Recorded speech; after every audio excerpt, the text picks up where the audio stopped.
Here on the top we have a recording from a healthy reef, and on the bottom here we have a recording from a degraded reef.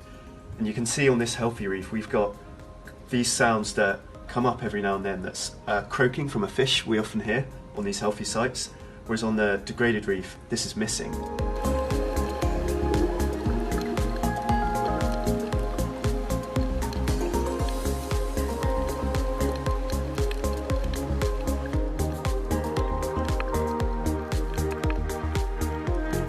Our next plan is to start sending out recorders around the world. So we're looking at Mexico, the Great Barrier Reef, the US Virgin Islands, all kinds of places that we're hoping to work with where they have their own reef restoration projects going on.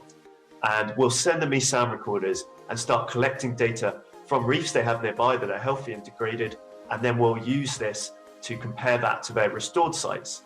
And this will hopefully help support them in monitoring the progress of their restoration, which is really important to any project.